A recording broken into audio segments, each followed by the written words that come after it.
ก็คือบอกว่าได้แจ้งข่าวออกไปเมื่อคืนนี้เนาะเรื่องน้องตุ๊กมาอยู่บ้านน้องแต่บอกว่าก็ได้แจ้งออกไปอหลีแต่ว่าเป็นยังเอฟซีถามเขามาว่าเป็นยังคือบทไทยหน้าเบิ่งอยู่บอกว่าสิขออธิบายแบบนี้เนาะน้องตุ๊กน่ะมาอยู่เพื่อนน้องแต่อหลีบอกว่าสิเอาคลิปที่ว่าสาวนางถ่ายน้องตุ๊กให้เบิ่งพี่น้องว่าแม่นอีหลีบ่ แล้วบาวัดสิบอกเหตุผลสาเหตุที่บาวัดบ่ถ่ายน้องตุ๊กเนาะพี่น้องบาวัดนี่ถึกเอฟซีหาว่าเว้ามั่วว่าน้องตุ๊กบ่ได้มาก็เว้าว่ามาพี่น้องน้องตุ๊กมาอีหลีพี่น้องน้องกระตุกนะแต่ว่าบาวัดนี่บ่ได้ถ่ายพี่น้องย้อนสาเหตุหยังเดี๋ยวบาวัดเล่าให้ฟังเลยพี่น้องเนาะเพราะว่าเอฟซีเพิ่นก็รอรุ่นรอพังข่าวอยู่บาบอสก็ขอโทษเอฟซีหลายๆที่บ่ได้เอาข่าวให้เอฟซีเบิ่งเพราะว่าได้ปล่อยข่าวออกไปเมื่อคืนนี้แล้วว่าสิถ่ายน้องตุ๊กให้เบิ่งแล้วผัดบ่ได้ถ่ายนะเนาะเรื่องเป็นจังไดนั้นก็พังกันเลยพี่น้องอย่าลืมกดติดตามเพื่อเป็นกำลังใจให้ผมด้วยนะครับทุกคนขอบคุณมากๆครับพี่น้อยเนาะวัดกะฝนตกมานี่ก็มาตั้งแต่บ้านสาวเทืองพี่น้องเลย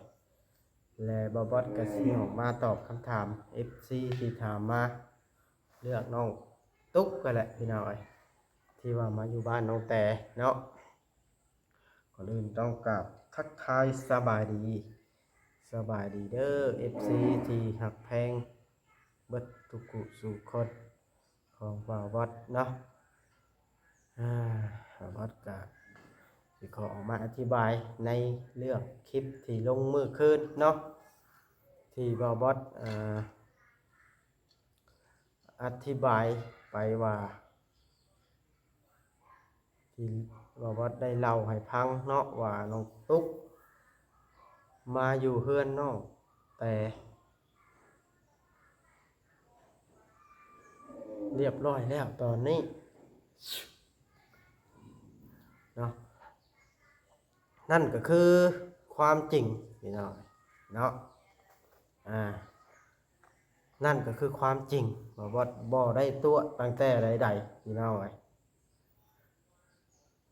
ที่ว่าน้องตุ๊กมาอยู่เพื่อนน้องกระแตตั้งแต่เมื่อคืนนี้แล้วพี่น้องที่ว่าปู่เพิ่นมาส่งให้แหละเนาะถ้า FC ถามเข้ามาว่าเป็นจังไดคือบทถ่ายให้เบิ่งเพิ่นว่าเข้าไปแล้วใช้ว่าสิถ่ายเพิ่นว่าแล้วบ่ว่าสิเว้าให้ฟังพี่น้องเอาก่อนอื่นต้องไปเบิ่งยืนยันตัวตนน้องตุ๊กก่อนว่ามาอีหลีหรือบ่มาพี่น้องเอ้ยไปเบิ่งในคลิปสาวนางก่อนพี่น้องไปนี่คือน้องตุ๊กมาชวนสาวนางเพิ่นไปนั่นพี่น้องไปหาหน่อไม้ไปเบิ่งตุ๊กเพิ่นชวนทนั่งหาหน่อไม้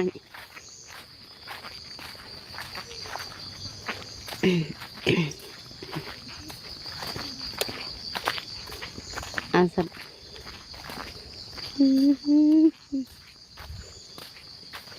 สบายดีเด้อมาหาหน่อไม้3 คนไปย่างน้องกระตุกย่างอีน่ะไปตามทางกันแหละพี่ไปตัวนี้มันบุพลาดลูก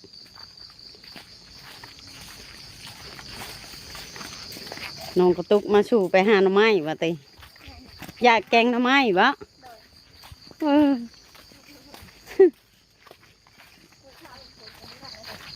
ฮะมืดพาผลกับพ่ย่านกันไปหาหน่อไม้มักแห้งเนาะ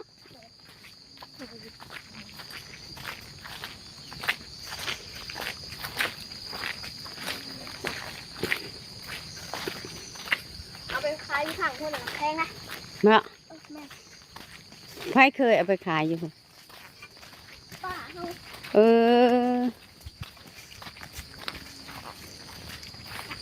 เนาะมีแต่ผัวไปหาโตบ่ได้ไปหาโอ้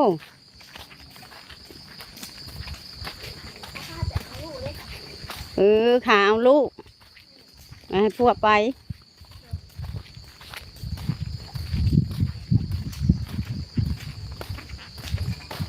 น้องกระแตว่าสิไปเป็นว่าบ่ไปใช่ไหม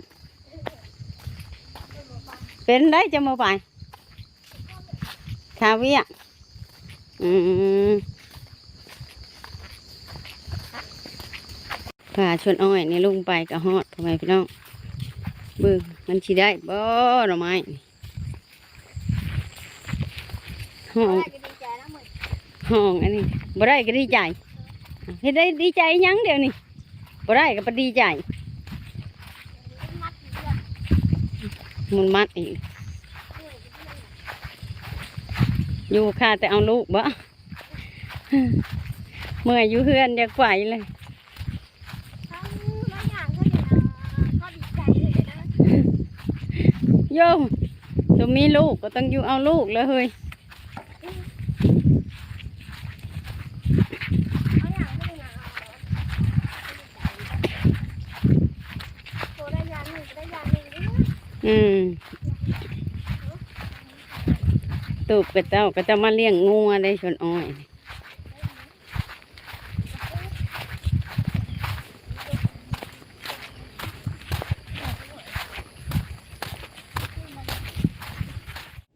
น้องตุ๊กก็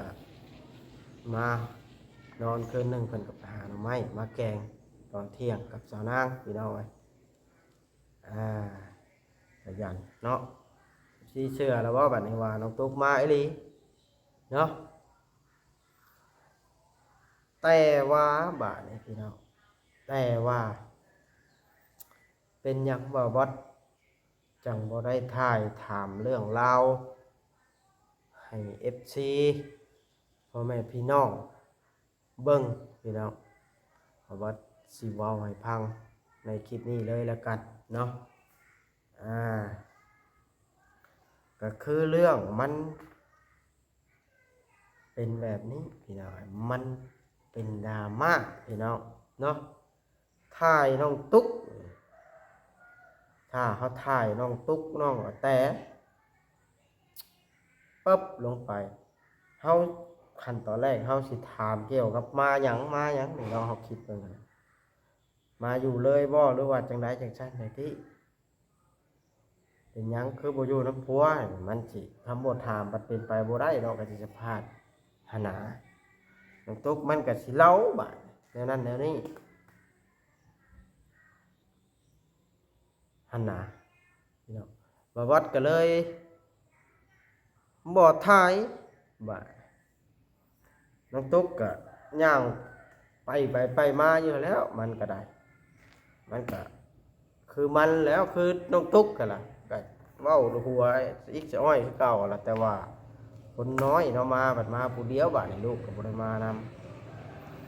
ำทั้งเหตุผลของบ่าววัดเหตุผลของบ่าววัดที่บ่ไทยบาดย้อนหยังย้อนว่านวตอนนี้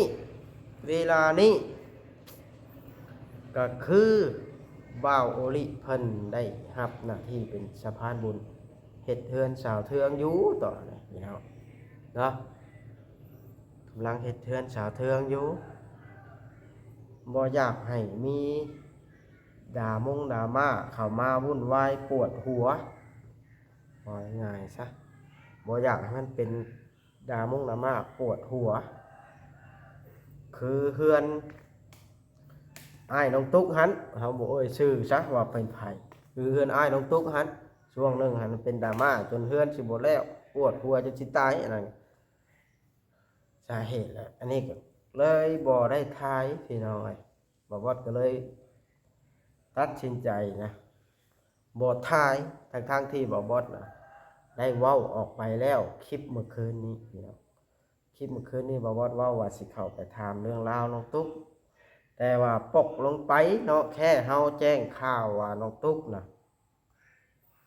มาอยู่บ้านน้องแต่แล้วก็ยังเป็นดราม่าก็กระทึกยอดวิวเป็นหมื่นพี่น้องสิเว้าแท้ขนาดบ่ทันถ่ายน้องตุ๊กแจ้งข่าวนะครับ เตรียมดราม่านะพี่น้องบ่วัดก็เลยบ่ถ่ายบาดนะพี่น้อง10สุดท้าย20สุดท้ายเนาะหลายคนบ่วัดก็เชื่ออยู่เชื่อ FC อยู่ว่าทุกคนที่เข้ามาเบิ่งมาชมคลิปของบ่วัดต่างคนต่างอยากรู้เรื่องราวต่างคนต่างอยากรู้เหตุผลว่ามาด้วยเหตุผลใดเป็นจังซั่นจังซี่แต่ว่าอยากรู้อยู่แต่ว่ากระแสลบคอมเมนต์มาพี่น้องคอมเมนต์ดราม่าเข้ามาถ้าเบิ่งแล้วเป็นหยังก็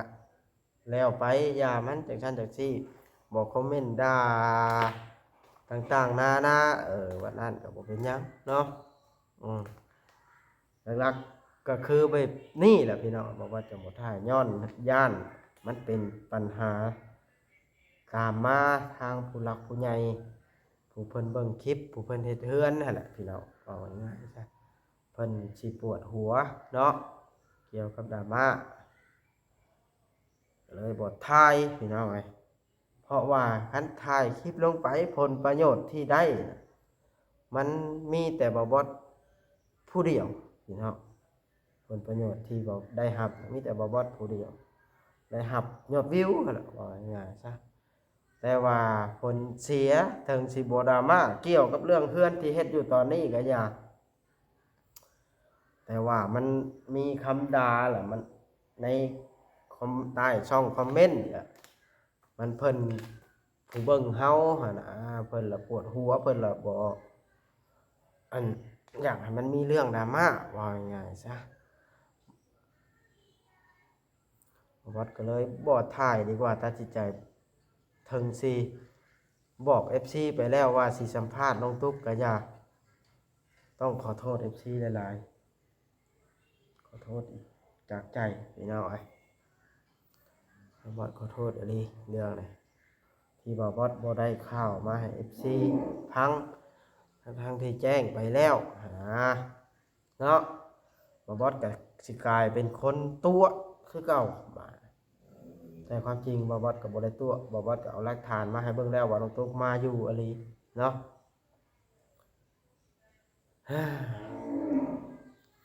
เพราะว่าบอสมันคนสิ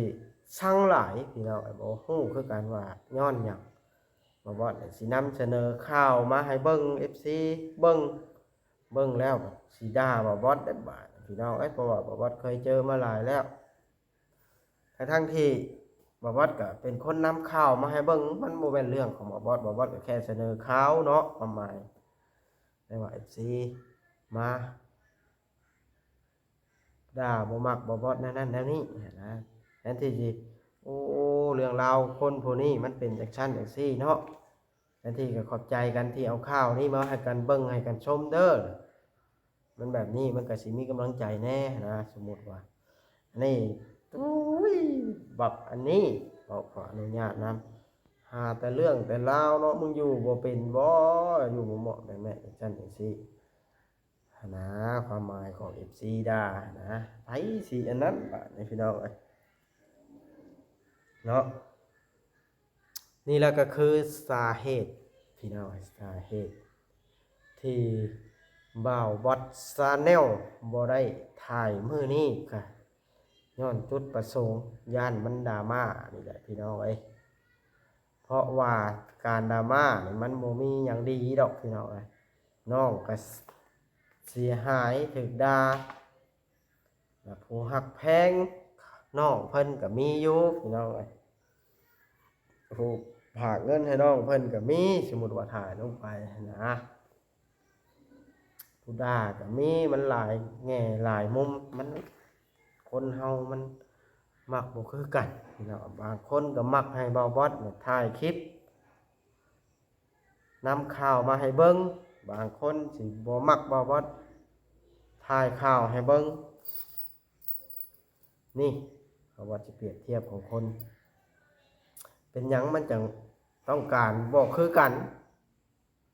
พี่น้องคนเฮานี่แม่นอยู่มักคือกันอยู่บางส่วนบางอันแต่ว่าบางส่วนบางอย่างมันก็ต้องการบ่คือกันอย่างเช่น ว่าย่อก็จะจ่อซะเนาะกระแจรถบาวบอสนี่เป็นหน่วยหมักเพชรหรือว่าหน่วยหมักพริกซะความเผ็ดของหมักพริกนี่เผ็ดเท่ากันหน่วยนี่บางคนกัดกินนี่กินย้อนหยังกินย้อนความเผ็ดของมันแต่ก็ยังกินเป็นหยังกินย้อนความอยากกินเผ็ดคนมันมักก็คือกันบาวบอสว่าเนี่ยและบางคนบ่นี่บ่กินหมักพริกหน่วยนี่เป็นหยังจะเป็นย้อนความเผ็ดก็เลยบ่กินบางคนน่ะกินย้อนความเผ็ดนี่แหละบอกว่าจังหวะมักบ่คือกันพี่น้องเพราะฉะนั้นบอกว่าอยากขอร้อง FC หรือว่าเว้านำ FC พี่น้องแบบนี้ถ้ามักให้เบิ่งแล้วก็เขียนคำว่าสมย่องว่าดีๆเอาข้าวนี่มาให้เบิ่งถ้าบ่มัก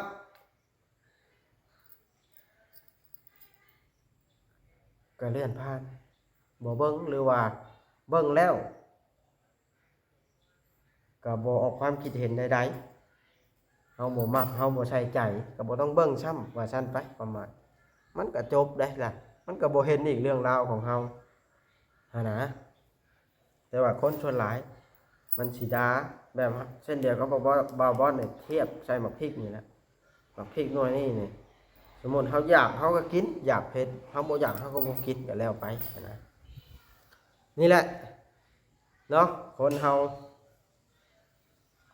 จังเฮ็ดให้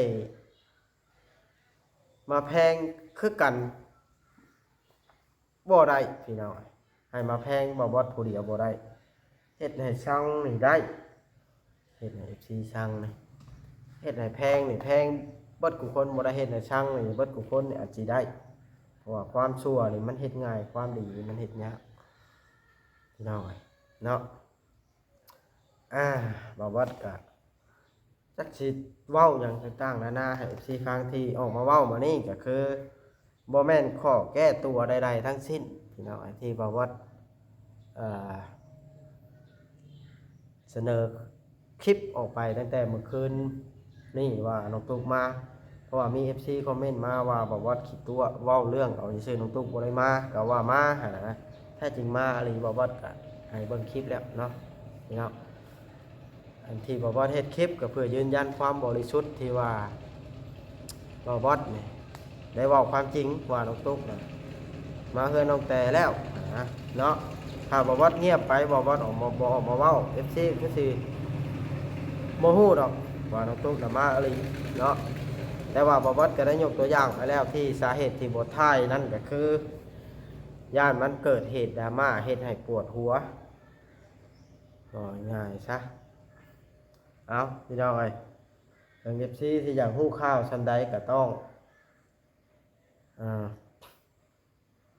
อดใจบาดนี่พี่น้องเอ้ยเพราะว่าบ่บอสก็เข้าไปเฮ็ดเทือนชาวเทืองอยู่หั่นแหละพี่น้องไอ้ประวัติก็ว่าหน้าที่ก็บ่แม่นดอกพี่น้องหน้าที่เป็นช่างก็บ่แม่นผู้คุมงานก็บ่แม่นว่าง่ายซะเป็นผู้ไปนั่นว่าง่ายซะเนาะเป็นผู้ถ่าซอยก็คืองานของบ่บอสถ้าเข้าบานประตูเนาะถ้าเข้าบานประตูถ้าบ่บอสเข้าไปมีนะจับเล็กๆน้อยๆบ่บอสก็จับอยู่แต่ว่าบ่บอสก็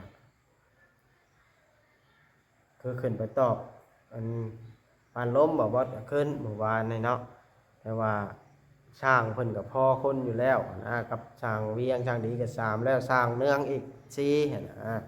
บ่บอสในฐานะเป็นผู้ไปถ่ายคลิปบ่บอสก็อยากถ่ายคลิปความหมายของบ่บอสแต่ว่าถ่ายคลิปว่าเฮ็ดเฮือนถ่ายคลิปเฮ็ดเฮือนแล้วบ่มีผู้เบิ่งถ่ายคลิปเฮ็ดเฮือนบุ่มบ่ำเนี่ยไผสิเบิ่งเฮาเนาะไปถ่ายข่าวที่ว่าเรื่องราวที่ FC อยากฮู้นี่มันเป็นดราม่าเลยบ่ได้ถ่ายซะงั้นพี่น้องเอ้ยจักสิว่าแนวใดล่ะบ่ว่าก็ถ่าเข้าบานประตูพุ่นล่ะบานเข้าบานประตูเฮือนสะเทืองพุ่นล่ะเนาะ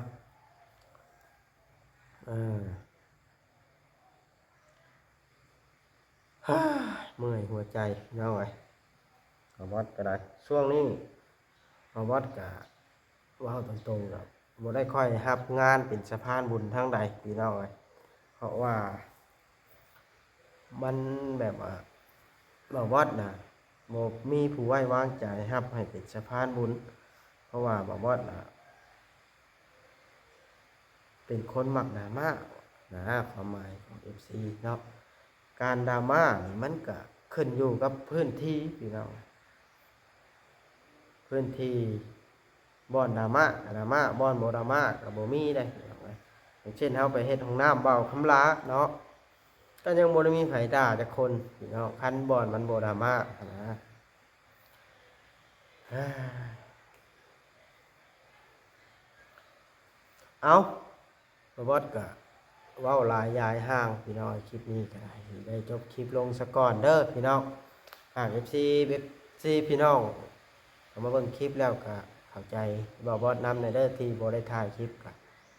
ย้อนแบบนี้เด้อพี่น้องเด้อเนาะจังใดก็ขอให้ FC เป็นกำลังใจให้บ่บอดคือเก่าพี่น้องเอ้ยขอโทษ FC อีกครั้งที่บ่ได้เอาข่าวให้ FC เบิ่งพี่น้องเอ้ยได้แจ้งไปแล้วบัดบ่เอาข่าวเนาะเป็นบ่บอดเว้ามั่วอีกแล้วพี่น้องเอ้ยฮ่าเอาโอเคพี่น้องเอ้ยว่าจังใดก็ขอบคุณทุกท่านที่เป็นกำลังใจเด้อสำหรับผู้ให้กำลังใจเนาะผู้ที่ด่าก็แล้วแต่เพิ่นเฮาก็ได้ขอบคุณคือกันอันก็ที่เข้ามาเบิ่งเนาะโอเคพี่น้องบ๊ายบายเว้าหลายยายห้ามเขาว่าจะยิ้มยังบ่ได้ช่วงนี้